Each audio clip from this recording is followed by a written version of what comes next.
On the 15th of February 2021, Harry and Meghan dropped a bombshell. Prince Harry and Meghan will give their first interview to Meghan's friend, Oprah Winfrey. The $6 million question, though, is just how far Meghan is going to go. I don't know how they could expect that after all of this time, we would still just be silent. I expect this interview not only to reverberate through the United States and England, but to rock the establishment at its very core. With the Queen also set to address the nation, are both sides now engaged in a war of words? If they keep popping up and making public pronouncements, of course they're going to be in the media glare. The relationship between the Markles and the Windsors seemed like a fairy tale. With the interview, and now allegations of bullying by Meghan inside the palace, which she strongly denies, it appears to be over. Outsiders have struggled to do well when they enter the royal family. Ever have disagreements about things? Oh, yes.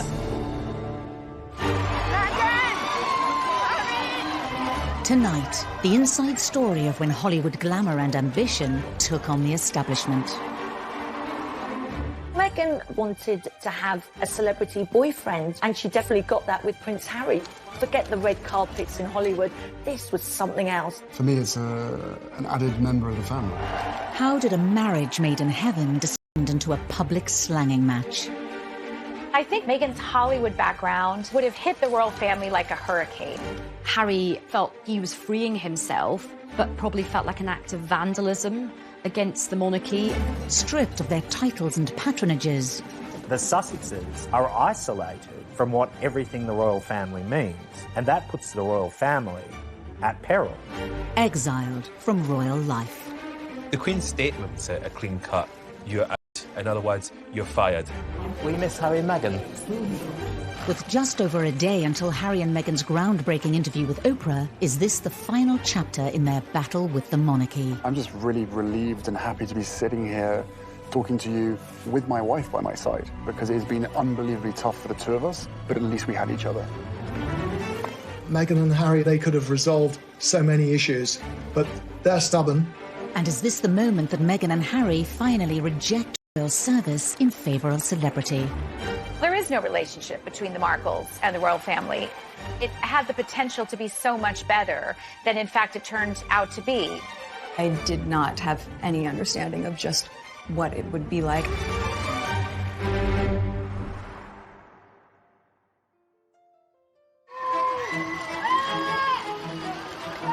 Harry new lives away from the royal family, having swapped the regal backdrop of Windsor for the luxurious Hollywood Hills, in a move that echoes Edward VIII's infamous abdication.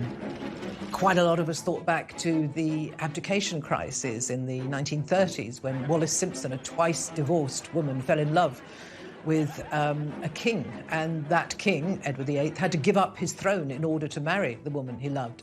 Harry and Meghan had to divorce themselves from the royal family, just as Wallis and Edward had to divorce themselves from the monarchy in order to continue their relationship.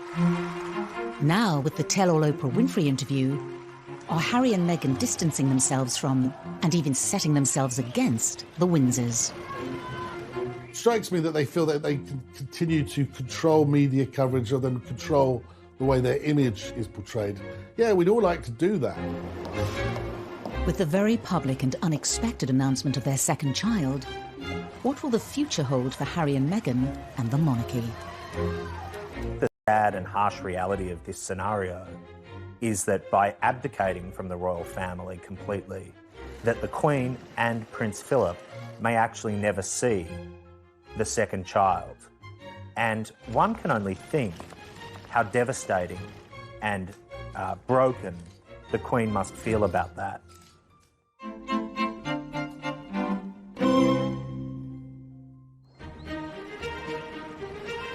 In December 2017, Meghan Markle made history as she became the first royal fiancée to spend Christmas with the Queen.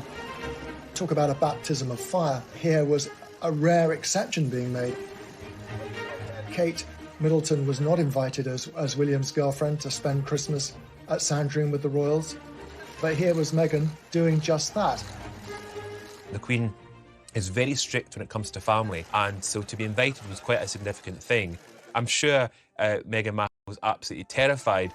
Although she had only met Harry the year before, Meghan was being fast-tracked into royal life. This extraordinary special treatment could have possibly annoyed other members of the family. Perhaps Andrew and Sarah, because Sarah Ferguson had famously been not invited to spend Christmas there when her daughters and ex-husband were there. Maybe a few people might have felt that their noses were put out of joint because they've had to work so hard with the protocol and the rules and the regulations. And here enters Meghan and is straight into Sandringham. I think it would have been a very diplomatic line that she would have had to walk. Despite the huge pressures of a first Christmas with the in-laws, being face-to-face with senior royals was a perfect opportunity to charm the firm. I'm sure it must have been pretty daunting, actually, for Meghan to rock up at Sandringham for Christmas with the Queen. What do you give the Queen? You know, The royal family had this tradition of not giving each other expensive gifts. In fact, the cheaper the gift, the better it is. Harry once gave his grandmother, a pair of rubber gloves for doing the dishes. I mean, really quite bizarre presents. Meghan would have found that as extraordinary as a certain Diana Spencer did at her first Christmas by buying lavish gifts for her in-laws. She never made that mistake again. Meghan played a blinder on that first Christmas. She got a toy, a singing hamster for the Queen, and apparently she loved it, and so did the corgis. Despite winning over the Queen, Meghan's first royal Christmas wasn't completely free from controversy. After the festivities, a remark from Prince Harry on live radio was said to cause tensions between Meghan and her own family. I think we've got one of the biggest families that I know of, and every family is complex as well. So, no, look, she's done an absolutely amazing job, just getting in there, and it's the family that I suppose she's never had. Harry was guest editing the Today programme on Radio 4 shortly afterwards, and he said they'd had a lot of fun at Christmas. And then he made a rather unfortunate remark. He said, I suppose it's the family she never had, meaning Meghan. Well, that went down like a lead balloon with the Markle family, obviously, and it's a remark they've never forgotten. The family Meghan was joining was a far cry from the world in which she grew up.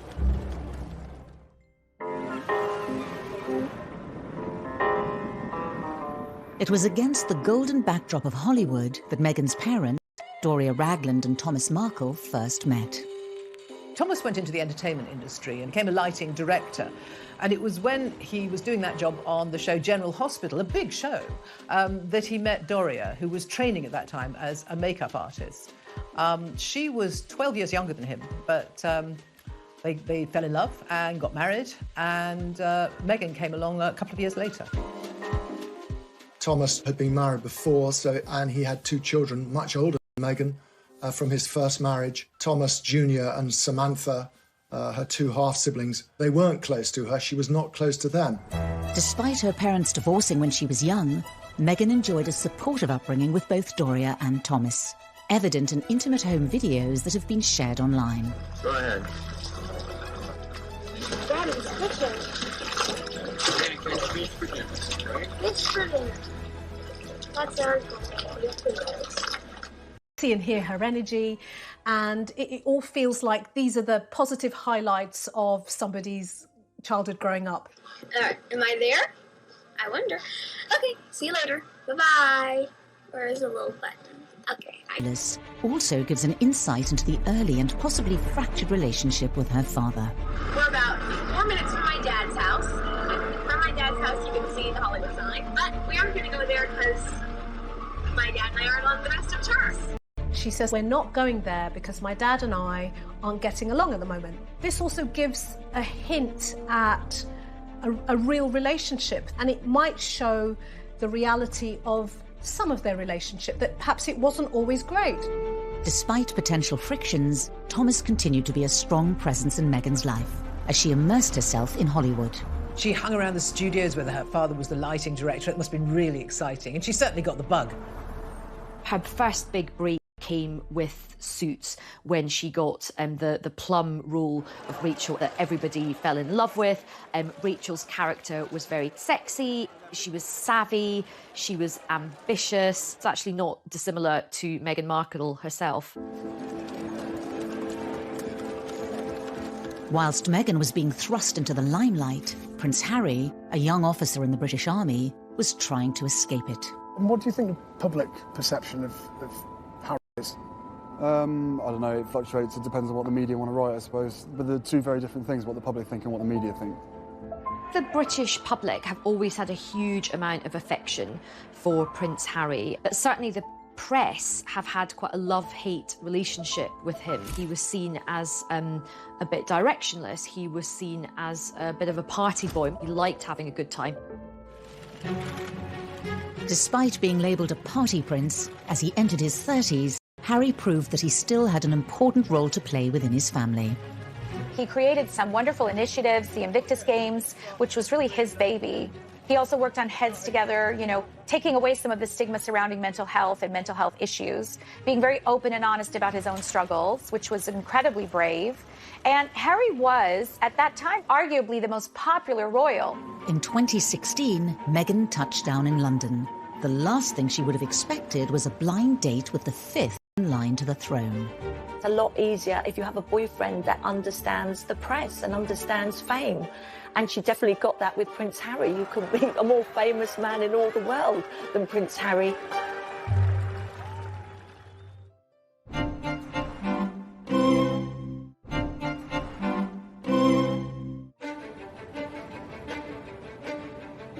Buckingham Palace proudly announce the engagement of Prince Harry and Meghan Markle. God save the Queen! At the end of November 2017, news of Harry and Meghan's engagement emerged from the palace. There was immediate analysis and commentary about the fact that the royal family was going to welcome in a woman of mixed heritage, an American woman, and a woman who was divorced. Two completely different families were to be joined together. But behind the scenes, tensions had already emerged.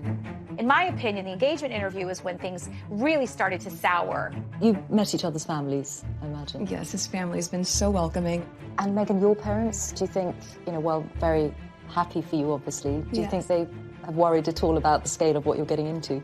Well, I'm sure at the onset, both my parents and my close friends were concerned. I did not have any understanding of just what it would be like.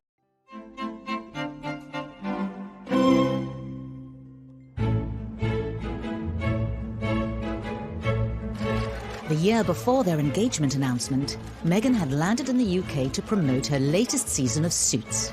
Lizzie Cundy spent time with Meghan as she settled into London life. Meghan and Harry were set up on a blind date by a mutual friend. They immediately clicked.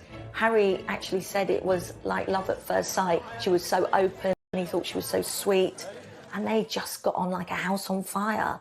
Oh, yay! Thank you for watching. Hi there. Hi, Meghan. I'm Gerard. Hi, Gerard. Very few people knew the couple were dating, but Meghan let her mother Doria in on the secret. Any young man wants to make a very good impression, and I don't think Harry was any different. So when they met in LA in a rather luxurious mansion, he was a bag of nerves, apparently. She rather less so. She said that the meeting was a little bit surreal. I suppose it would be. Hey, Mum, here's a prince. But it went very well, and Harry has become extremely fond of Doria. She's been a close part of their lives pretty much ever since. But Harry and Meghan didn't meet with her father, Thomas. This is one of the great what-ifs of the whole saga. Why didn't Harry go to Mexico to meet him? Why didn't Meghan take him? Why didn't Harry insist before it all blew up? I mean, the whole thing was so avoidable, and I think Harry does have to take some responsibility for that. Thomas was simply not part of these early meetings. She seemed, as she got closer and closer to Harry and a royal life, to be less and less inclined to rekindle her relationship with the Markle side of her family. For a few months, Harry and Meghan were able to keep their relationship from the outside world. But eventually, their secret got out. There weren't many that knew, only a very few friends. Then suddenly it got leaked to the press that Harry had a new girlfriend. If you haven't read any of that coverage, she's Meghan Markle. About it. And Harry knew more than anyone things were going to change. Whilst Harry was used to intense media pressure, nothing could prepare Meghan and her family for the attention that followed.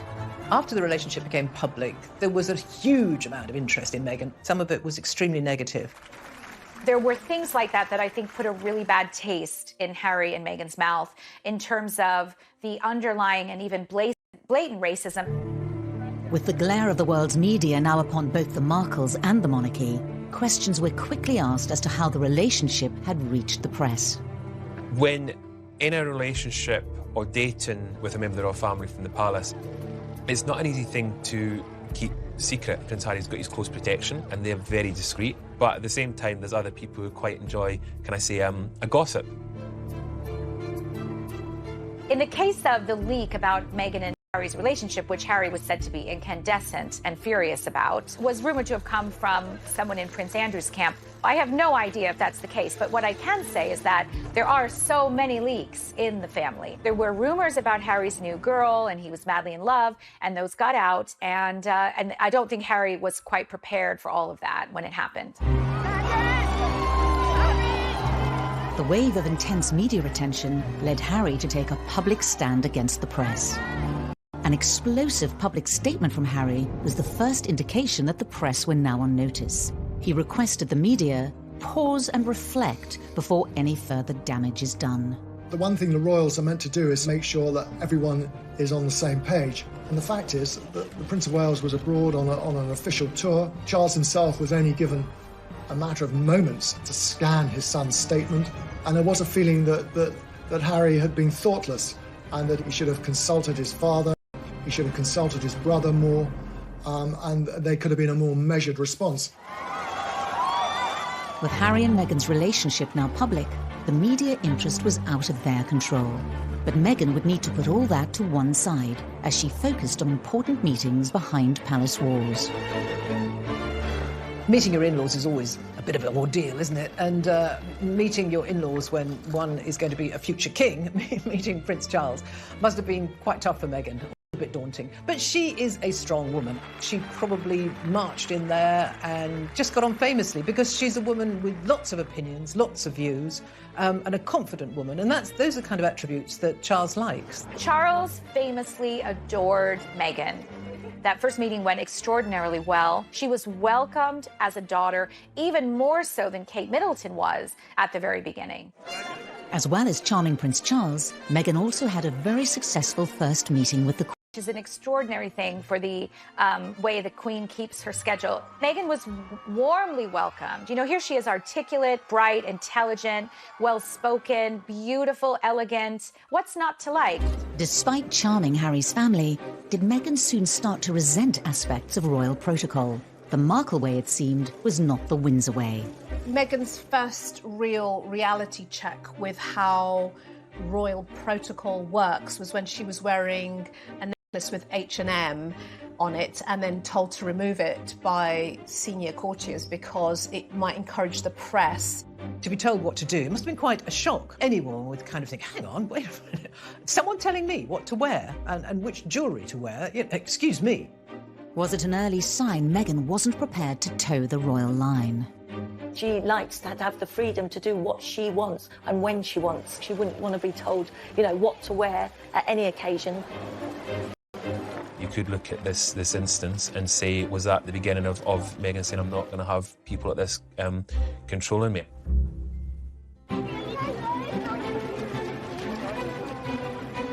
Despite a whirlwind introduction to royal life, Meghan stood firm. And as the final preparations for the royal wedding were put in place, Meghan's mother Doria was introduced to the establishment's key players.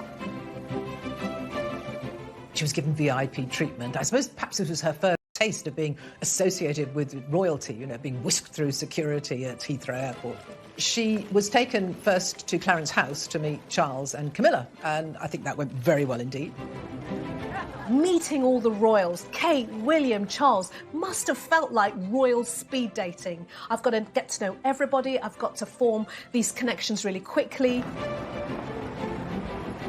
Even the rather wonderfully confident Doria found, you know, fairly awesome actually meeting the Queen. Harry, again, had prepared his mother-in-law-to-be by saying, you know, she's my gran, try and think of her that way. Though I don't think many people think about the Queen that way. While Doria was winning over the Windsors, another member of the Markle family was conspicuous in their absence. It had been planned that Thomas Markle would have flown over and that he was going to walk Meghan down the aisle as father of the bride. However, it came to light that Thomas Markle had worked with a paparazzi photographer to stage photographs of him ahead of the wedding. He was living in Mexico, surrounded by paparazzi. He tried to set up this deal with a photographer in the belief that they would then go away. Well, I'm afraid that just shows his naivety. A family that he'd let down his beloved daughter, who he used to call Princess. What we've since learned, according to members of the family, is that there was zero support from Buckingham Palace or Harry and Meghan in order to support Thomas. The stress of dealing with the press and the build-up to the big day took its toll on Thomas. Just days before the wedding, he had a heart attack and had to go to hospital. He had to have stents put in. By the time he emerged, he said that he was not able to fly because of these procedures, and he pulled out of the wedding. And this was a huge drama on the eve of a wedding. I mean, it's stressful enough marrying into the royal family, but to do it with all this scrutiny and this media frenzy and this scandal around your family, you know, the stress must have been unbearable.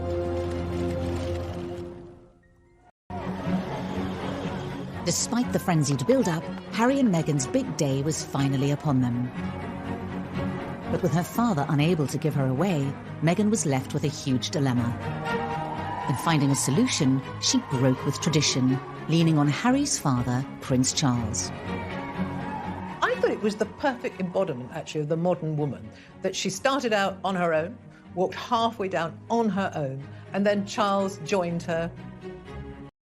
It looked right. It sort of gave us an idea of what Meghan was going to be like. It sort of declaration of independence, if you like, on her part. I don't need anyone to give me away. I'm a free person.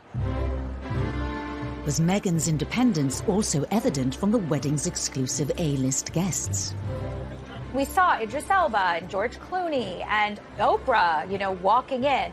There was this kind of like, whoa, whoa, whoa. I didn't know Meghan knew all these people. It was a star-spotting day, and she looked great. The bride looked fantastic. It was a wonderful day. I think everyone just thoroughly enjoyed it, and you just felt a sense of true welcome of this young bride into the royal fold. To the eyes of the world, Harry and Meghan's wedding had the flavour of a fairy tale. Meghan wanted it to be right. She wanted it to be perfect, but she wanted it to be done her way, not the royal way, or how the other royals had done it. Forget the red carpets in Hollywood. This was something else. But even as the signatures on the wedding licence were still drying, the Markles' wider family were beginning to make themselves heard.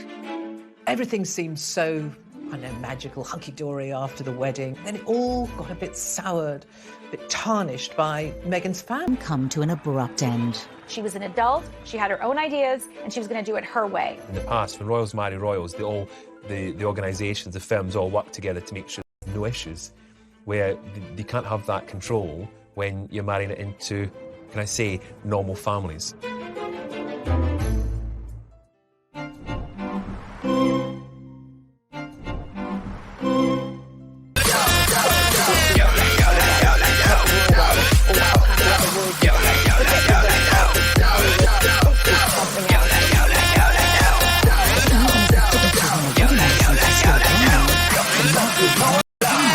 Ta là một gia đình là phải nhiệt tình để mà uống hết mình ta cùng nhau sắp sinh, vì bất khả ép bất khả tư, lừa được cũng ép sắp ép cũng phải như, nếu hôm nay đã đông vui như thế thì không say là không về. The Markles and the Monarchy would soon come to an abrupt end. She was an adult, she had her own ideas, she was going to do it her way. Royal marry royals, the organisations, the firms all work together. Không say là không về. Have that control.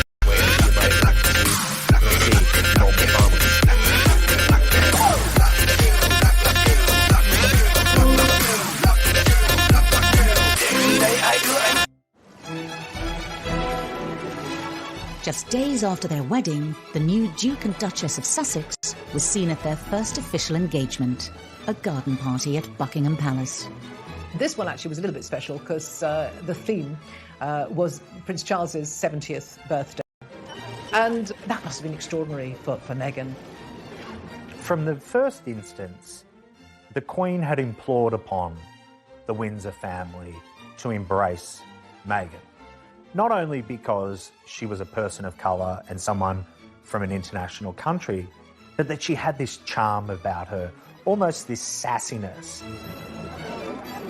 Everything seems so, I know, magical, hunky-dory after the wedding. We've got this wonderful new mixed heritage, modern woman as part of the royal family, such a symbol of the monarchy moving with the times. And then it all got a bit soured, a bit tarnished by Meghan's family piping up again and again.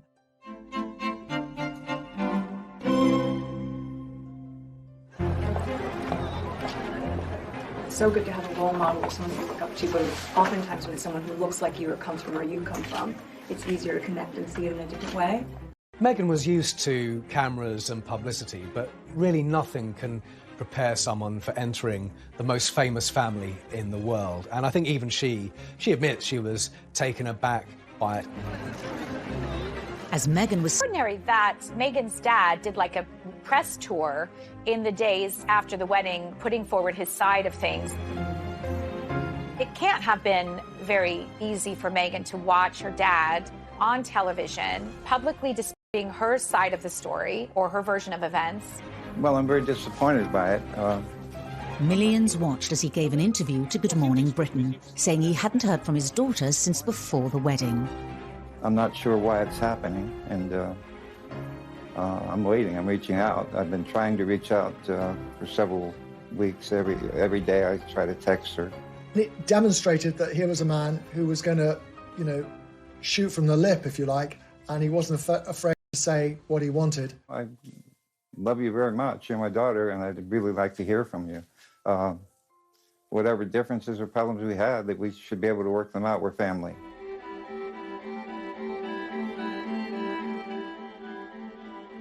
If you think about a father-daughter dynamic, and this is an intimate family space, so there are now three of them. It's Meghan, it's Thomas, and it's the media. I do have sympathy for Thomas Markle. This was a guy who had never been a celebrity, had never courted fame and being a celebrity, who was thrust into a national spotlight with zero support. In the past, when royals marry royals, the organisations, the firms all work together to make sure there's no issues, where they can't have that control when you're marrying it into, can I say, normal families. Seemingly to cope on his own, Thomas continued to speak out in the press. Meghan took full control herself because it was her dad, and the palace didn't feel that they could step in and insist on how she handled things with her father. She was an adult, she had her own ideas, and she was going to do it her way. If that's the case, it was a gross miscalculation and a huge mistake. Where was any help from Harry or anybody in the royal household to give him some guidance? Was he even offered it? Did he turn it down? I don't know. As her deteriorating relationship with her father continued to play out in the press, Meghan became centre stage in the royal family. Once you're in the family firm, you are put to work, and I covered their first big tour in the autumn, which was Australia, New Zealand, Fiji and Tonga. It was relentless, but, they were the most famous couple in the world, and the world wanted to see them. I think for Meghan, it might have been a bit of a shock because these tours are quite full on. The long days, the long hours, lots to do.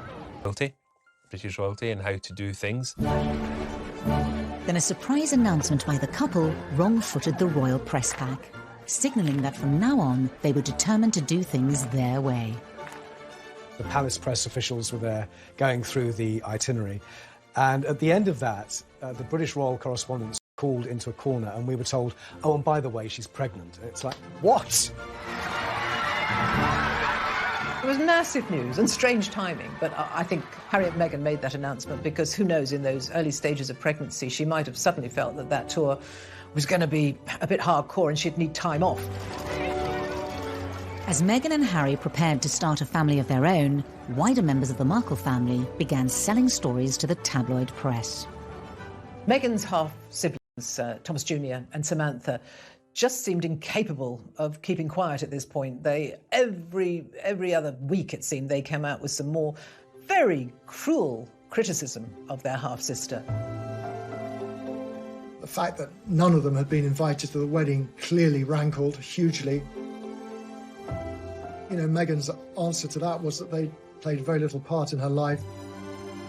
In a remarkable interview for ITV, Samantha criticised her stepsister.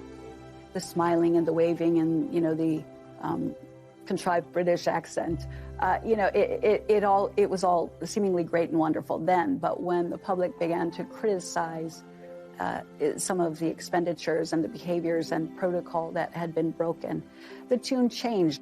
The Queen and members of her family must have been very disappointed, is probably the word, that Meghan's family had chosen to speak out in the way they did. What are the chicken eggs? So was Meghan's key ally in the Windsor camp also now under pressure?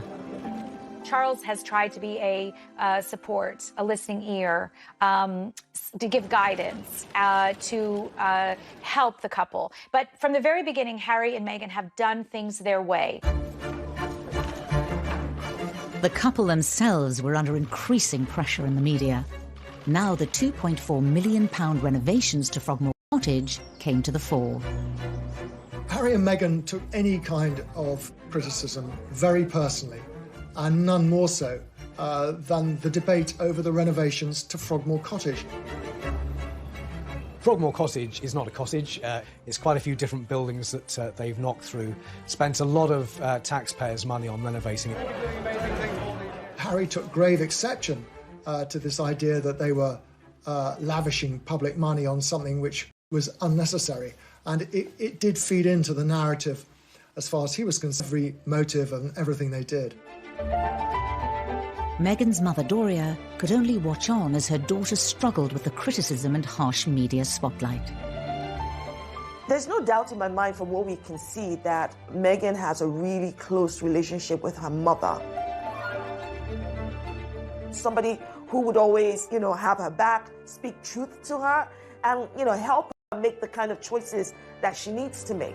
It must be difficult for any mother to see her daughter being splashed over the papers for things that she might not want to be in the papers, but ultimately you can't control the press. It's a beast of its own.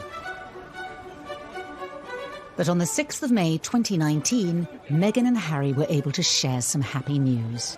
Meghan gave birth to a baby boy, Archie Harrison Mountbatten Windsor, and secured the couple's direct line to the throne. And baby are doing incredibly well. It's been the most amazing experience I could ever possibly imagine. Archie would be part of the bloodlines of a storied family with hundreds of years of history behind it. Harry and Meghan released a touching family photograph to mark Archie's monumental first meeting with the monarch.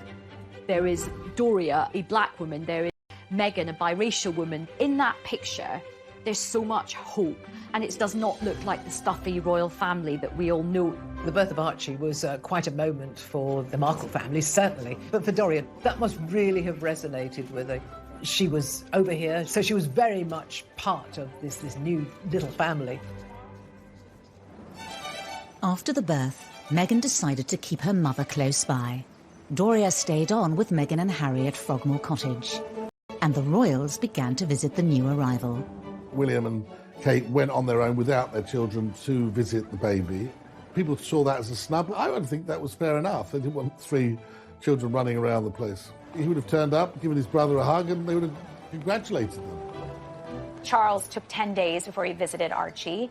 Camilla could have been in tow. He perhaps thought he was being respectful. But when her mother returned to Los Angeles, did Meghan feel alone? Doria was very supportive, but of course she had to go home. So I think Doria's absence would have hit Meghan very hard.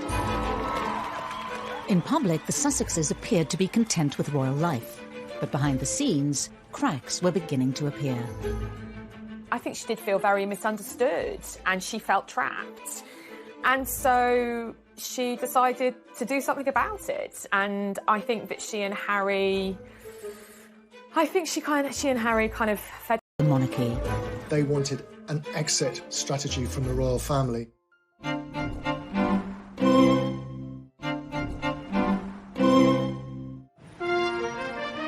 With the birth of Archie in May 2019, Meghan and Harry seem to have cemented their place at the very heart of the royal family.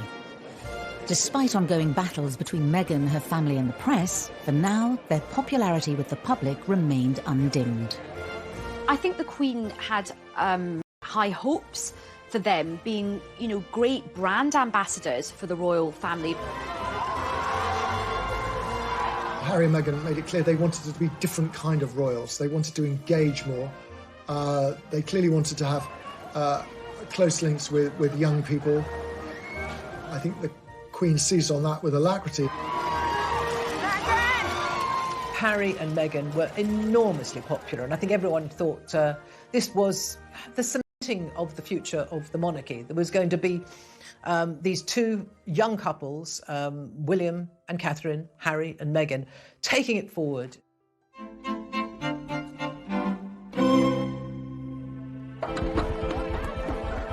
In September 2019, the new family embarked on a tour of Southern Africa. On the surface, they seemed happier than ever. You have given us so much inspiration, so much hope, and above all, you have given us joy. Thank you. But in reality, they felt under pressure. In a revealing interview for an ITV documentary, Meghan dropped a bombshell. Yeah, well, I guess, and also thank you for asking, because not many people have asked if I'm okay. But it's a very real thing to be going through behind the scenes. Remember, at this point, she's had an absolute beating from the press on a sort of daily basis. She had this horrible fallout with her father.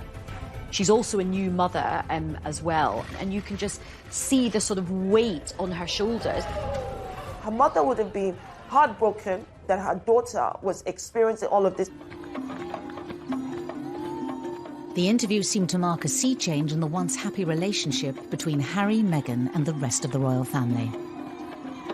Meghan seemed intent on sort of ripping up the royal guidebook, if you like, and doing things her own way. Over time, that turned into a stance against what's perceived to be royal norms, not speaking out, not seeking publicity, not challenging the press. And as much as the Queen tried her hardest to ingratiate. One of the rules of being a member of the royal family is you never complain about anything. So I think that they would have been furious. And the sad thing is, I think, she was just being honest about how she felt, but that interview probably made things about 100 times worse in terms of already frosty relations. For William, Charles, the Queen, duty and public service and loyalty to the institution always comes first. Being selfless is the creed by which the Queen, Charles and William live by. Harry then opened up on the relationship with his brother William. He revealed his true feelings to journalist Tom Bradby. Inevitably, stuff happens, but look, we're brothers. We'll always be brothers. We're certainly on different paths at the moment, but I will always be there for him, and as I know, he'll always be there for me. Harry's revelation further fueled the rumours there had been a breakdown in relations between the two couples. Was it now Harry and Meghan versus the monarchy? I think it stemmed from William giving what he believed to be good brotherly advice to Harry. Make sure about your feelings about this girl. And from what we gather, it was those words, this girl particularly, that riled Harry. We, the media, went a bit to town on that fab but that wasn't to be. It's really sad because when I was working for them, Prince William and Prince Harry, they were close. For the Queen and Prince Charles, this fallout would have been disappointing.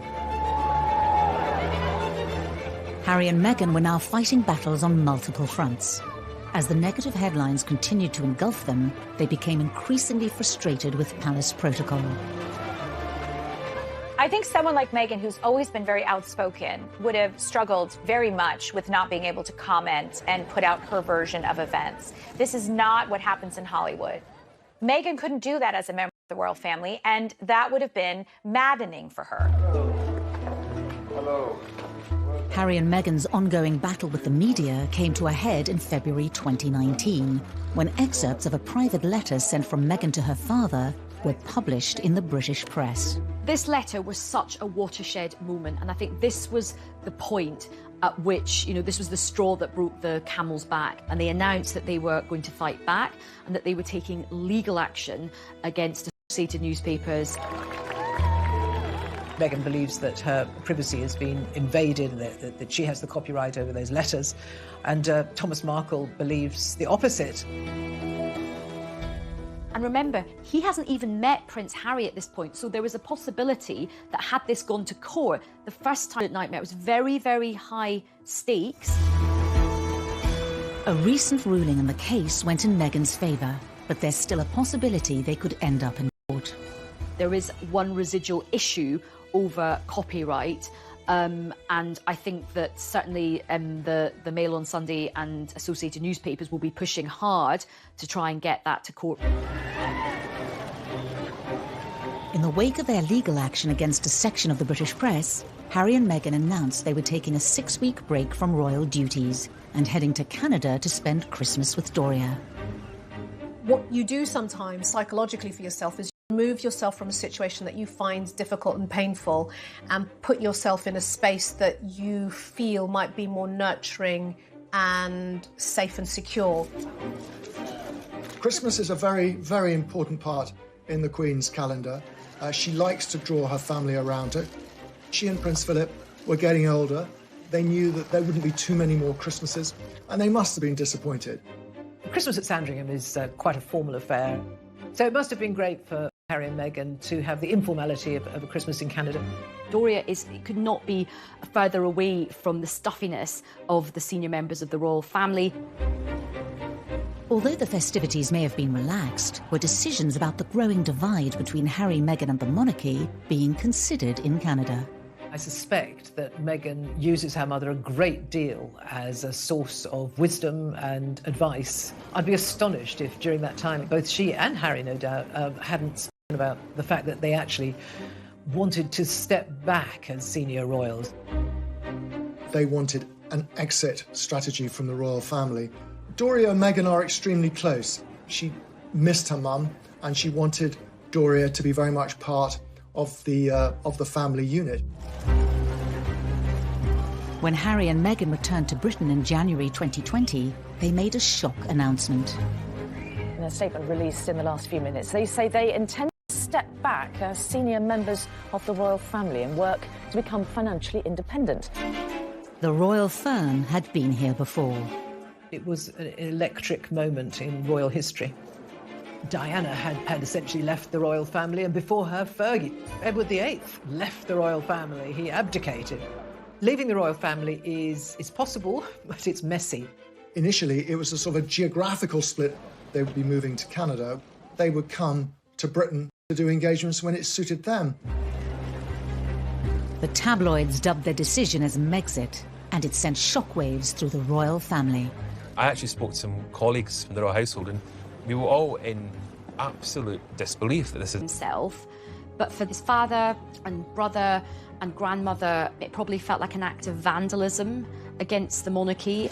They would have been both furious, but equally heartbroken as well. Away from the royal family, Meghan's supportive mother Doria treated the announcement with the utmost discretion. I think Doria has acted in the most regal way in all of this, because the royal way is to don't complain and don't explain. And that's exactly what Doria did. However, the wider members of the Markle family again talked to the press. Thomas Markle saying, oh, she dumped her own family, now she's going to dump the royal family. They suggested that this was always Meghan's intention from the off. And Samantha was an arch critic of everything she does. She thinks her sister's a phony. She thinks she's insincere. In the Windsor household, the Queen called an emergency meeting at Sandringham. Prince William was centre stage. It was an extraordinarily awkward family meeting, and there were reports that William was actually less inclined to negotiate. Sure, it must have been quite tricky. It's the first time the two brothers had been together in the same room for quite some time. The Queen, and certainly Prince William's view, was that the royal family doesn't work like that. As an institution, you've got to be around for the whole gig. You can't just pick and choose. The Queen issued a statement that outlined a transition period to allow Harry and Meghan to step back from their roles as senior members of the royal family. The Queen's statement was obviously very much from her heart, but at the same time, it was very clean cut. You know, this is how it is. You're out. It's as simple as that. Preparations for their new life could begin. But what would become of the broken union between Harry, Meghan and the monarchy? Meghan and Harry seem to live by the beach, you know, do yoga. It's a very different life to the Windsors, and I don't think Harry will ever be able to go back to that life. And how would life stateside affect the dynamic between the two families?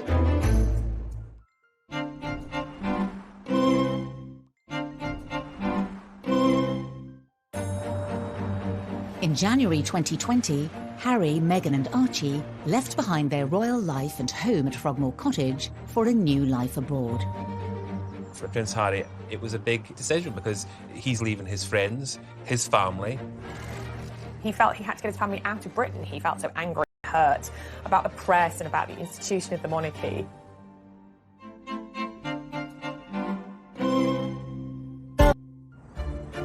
Barbara in California, a familiar glitzy surrounding for Meghan. Meghan and Harry live in Montecito, which is a very posh, fancy enclave. I happened to live there for 4 years. It's very private. We know that Oprah is a neighbor, Katy Perry and Orlando Bloom. They all live nearby. Montecito residents are very protective of their own. They won't talk about Harry and Meghan much to the press, and I should know because I've tried. She wanted to be around the place she knew. Meghan didn't know hardly anyone here in the UK, and it can be a very lonely place in the palace. She didn't want that life. She wanted to be free. So I do feel Meghan had that influence over Harry to say, look, I'm not happy with this, and I'm going to the States. That's what Meghan wanted, and that's what Meghan got. They reportedly bought... After a brief stay in Canada, Meghan and Harry settled in Santa Barbara in California. 1, 2, 3, let's go to the party now. 1, 2, 3, all the girls go round and round. 1, 2, 3, DJ, let's get some now. 1, 2, 3, hey friends, let's join the sound. Drink up and drink it up. We guess we never give up. Drink it up and drink it up. You drink it up, we drink it up. Shake your sucking drains up. Shake your sucking drains up. Shake your sucking, shake your sucking drains up. She wanted to be around the place she knew. They didn't know hardly anyone here in the UK. And it can be a very lonely place in the palace. She didn't want that life. So I do feel Meghan had that influence over Harry to say, look, I'm not happy with this, and I'm going to the States. A 9-bed, 16-bath mansion for £11.2 million. They've seamlessly slipped into the Californian lifestyle, a million miles away from the Windsors' world. Their friends are not going to be members of the aristocracy with wonderful estates in Scotland to shoot grouse on, but Hollywood and a celebrity culture. Oprah Winfrey's a friend of Meghan and Meghan's mother. They're friends with the Clooneys. They're making connections all over Tinseltown. Harry and Meghan have been spotted at the beach cycling with Archie in tow. They have a wonderful lifestyle in California in the sunshine, and I can't imagine Meghan ever wishes to be back in rainy Windsor. But you do wonder sometimes what Harry thinks of all of this, and is he in fact missing his old life? Meghan and Harry seem to live by the beach, you know, do yoga. It's a very different life to the Windsors. What tore Harry from the British people was Meghan Markle, the decision to move to Los Angeles. Meghan never lost that desire. was what she wanted. The move has only deepened the divide between Harry and Meghan and the monarchy. Meghan's mother Doria is now just a 90-minute drive away, a stark contrast to over 5,000 miles from the Windsors. Harry loves Charles. You know, they clearly have a strong bond, and now they are literally not as close as they used to be. I think they are staying in touch over Skype and Zoom, but it's not the same, is it? I'm sure it pains Charles that he will not have an active role in the upbringing of Archie. Harry seems to have an absolutely brilliant relationship with Doria. There's no doubt that Meghan and Doria are closer geographically, physically, and perhaps emotionally as well than they ever have been. Doria apparently enjoys feeding wee Archie organic food, and she's also a trained yoga instructor as well. So I have these visions of them doing baby yoga together. So I think he's definitely a very cool, hippie Californian baby. But could Harry and Meghan's plan to build their brand and become financially independent from the Windsors push the families even further apart? They recently released a promotional video for their podcast with Spotify, which reportedly looks set to bring them in around £30 million. We created virtual audio to make sure that we can elevate voices that maybe aren't being heard and hear people's stories. And the biggest part of this is trying to create this community of where you can share. Their biggest and perhaps most lucrative signing is with Netflix, rumoured to be worth over £100 million. But will the inevitable publicity from their deals be seen as a step too far by the firm?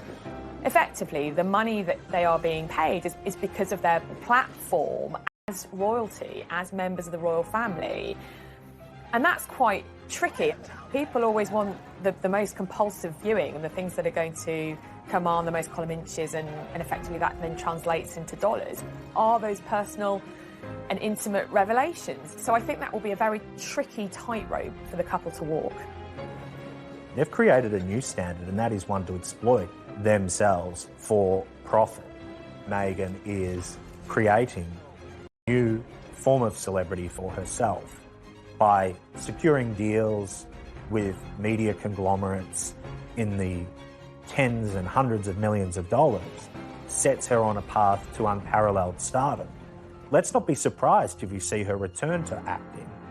This here, right there, is the house from the Fresh Prince of Bel-Air. However, in February 2021, it was Harry, not Meghan, who took centre stage on CBS. It's 17 minutes skit with James Corden. It is really fun.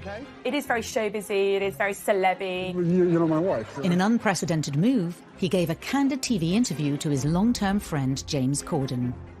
Interesting, my grandmother asked us what Archie wanted for Christmas, and Meg said a waffle maker. She sent us a waffle maker. I think it's quite tricky for Harry because we know that one of the things that he found very uncomfortable was the press coverage. He is then talking about his personal life, he's talking about his grandparents, and that is going to be written all around the world. It's going to be turned into more clickbait. By choosing to do these interviews, it frankly just encourages more of that stuff to be written. I mean, why did you feel that was... Harry, in a bombshell move, also spoke openly about his move away from the royal family. It was stepping back rather than stepping down. Right. You know, it was a really difficult environment, as I think a lot of people saw.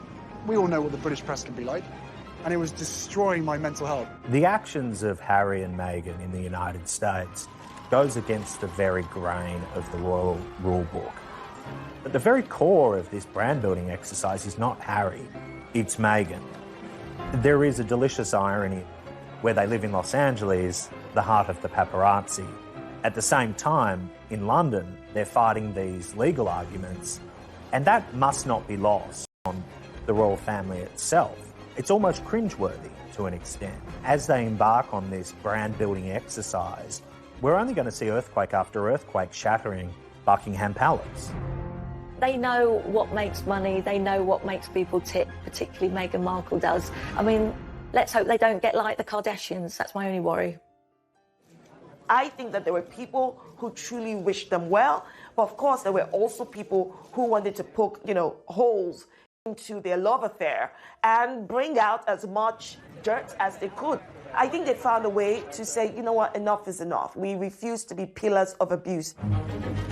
Then on the 14th of February 2021, they made another surprise announcement. There's a new baby on the way, but I think that is going to, in some respects, draw them further apart. And in the days that followed, a war of words erupted between Harry and Meghan and the monarchy. Taking part in such a high-profile interview with somebody like Oprah Winfrey, improve relations with the royal family at all. The Queen had no choice but to strip them of the titles.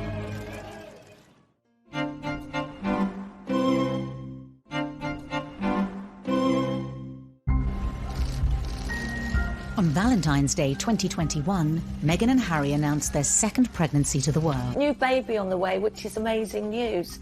But I think that is going to, in some respects, draw them further apart. They're going to spend most of their time in the US and they want to make their life there. The chances of the newborn reaching England in the foreseeable future is next to zero.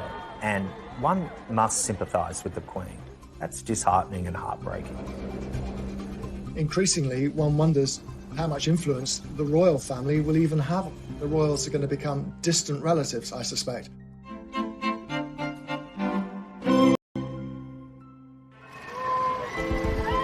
A year on from the bombshell announcement that Harry and Meghan would be moving away from the royal family, they made it clear they would be staying in California. Harry and Meghan's exit from the royal family ended today as it began, with considerable acrimony. Buckingham Palace confirmed that the couple would be stripped of all their honorary titles and royal patronages, including Harry's military titles and Meghan's role as Vice President of the Queen's Commonwealth Trust. I think Harry wanted it both ways. He wanted to be able to live a life free of responsibility, but still make change. And the reality was the Sussexes in another country are isolated from what everything the royal family means. And that puts the royal family at peril. So the Queen had no choice but to strip them of the titles.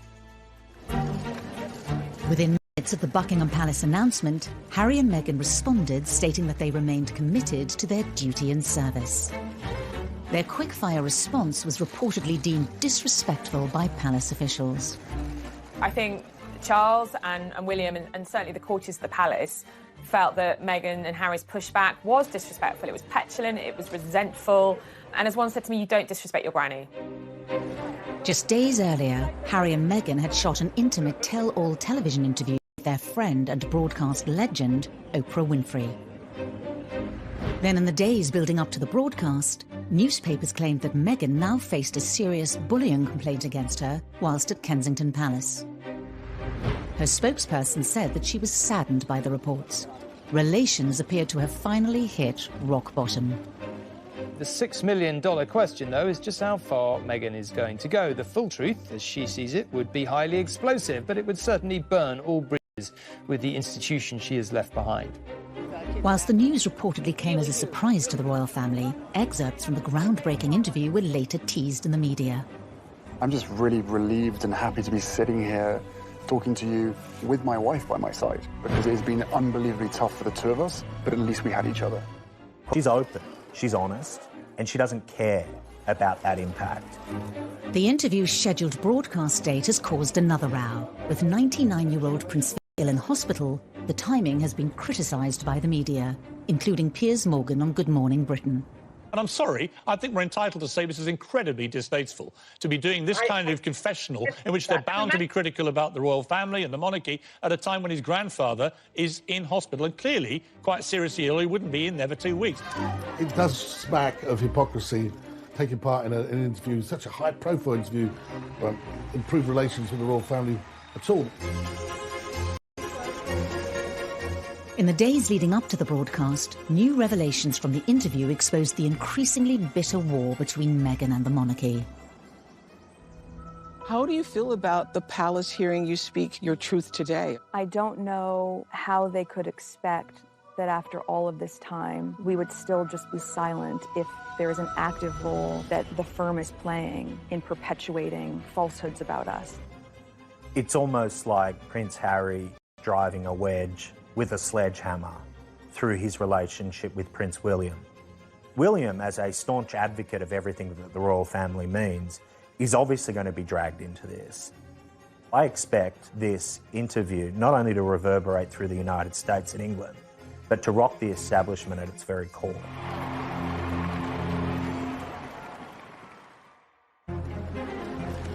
Could Harry and Meghan's fallout with the monarchy leave its mark for decades to come?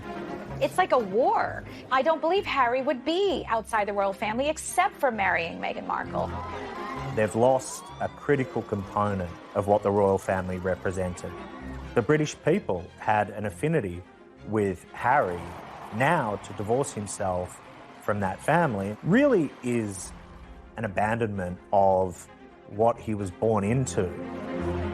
What began as a breath of fresh air cascaded into a series of family conflicts, controversies and trouble for Harry and Meghan and the monarchy. These are family stories that are complicated, run deep. If people feel very hurt and betrayed and they feel that this relationship is broken beyond repair, then that might be the reality. For Harry and William, they've reached a bad place in their relationship, and one can only hope that they build bridges going forward, because the only losers in all this will be them.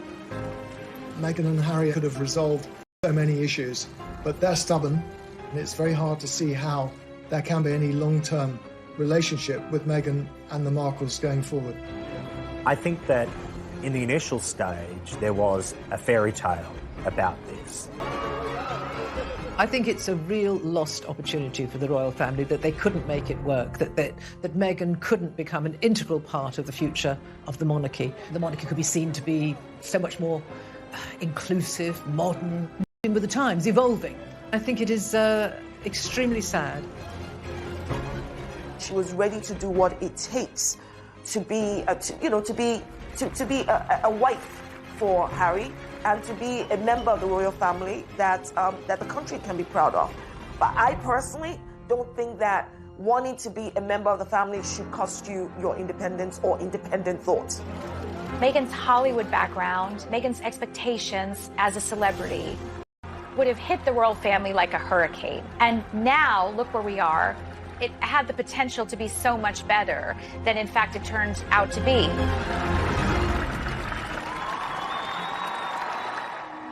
To their second child, what will the future hold for Harry and Meghan and the monarchy?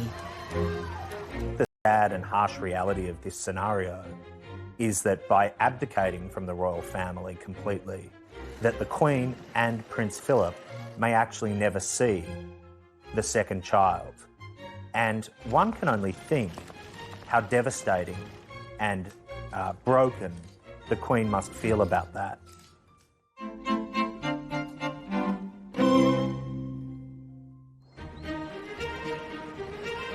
In December 2017, Meghan Markle made history as she became the first royal fiancée to spend Christmas with the Queen. Talk about a baptism of fire. Here was a rare exception being made. Kate Middleton was not invited as William's girlfriend to spend Christmas at Sandringham with the royals, but here was Meghan doing just that. The Queen is very strict when it comes to family, and so to be invited was quite a significant thing. I'm sure Meghan Markle was absolutely terrified. Although she had only met Harry the year before, Meghan was being fast-tracked into royal life. This extraordinary special treatment could have possibly annoyed other members of the family. Perhaps Andrew and Sarah, because Sarah Ferguson had famously been not invited to spend Christmas there when her daughters and ex-husband were there. Maybe a few people might have felt that their noses were put out of joint because they've had to work so hard with the protocol and the rules and the regulations. And here enters Meghan and is straight into Sandringham. I think it would have been a very diplomatic line that she would have had to walk. Despite the huge pressures of a first Christmas with the in-laws, being face-to-face with senior royals was a perfect opportunity to charm the firm. I'm sure it must have been pretty daunting, actually, for Meghan to rock up at Sandringham for Christmas with the Queen. What do you give the Queen? The royal family had this tradition of not giving each other expensive gifts. In fact, the cheaper the gift, the better it is. Harry once gave his grandmother, a pair of rubber gloves for doing the dishes. I mean, really quite bizarre presents. Meghan would have found that as extraordinary as a certain Diana Spencer did at her first Christmas by buying lavish gifts for her in-laws. She never made that mistake again. Meghan played a blinder on that first Christmas. She got a toy, a singing hamster for the Queen, and apparently she loved it, and so did the corgis. Despite winning over the Queen, Meghan's first royal Christmas wasn't completely free from controversy. After the festivities, a remark from Prince Harry on live radio was said to cause tensions between Meghan and her own family. I think we've got one of the biggest families that I know of, and every family is complex as well. So, no, look, she's done an absolutely amazing job, just getting in there, and it's the family that I suppose she's never had. Harry was guest editing the Today programme on Radio 4. Shortly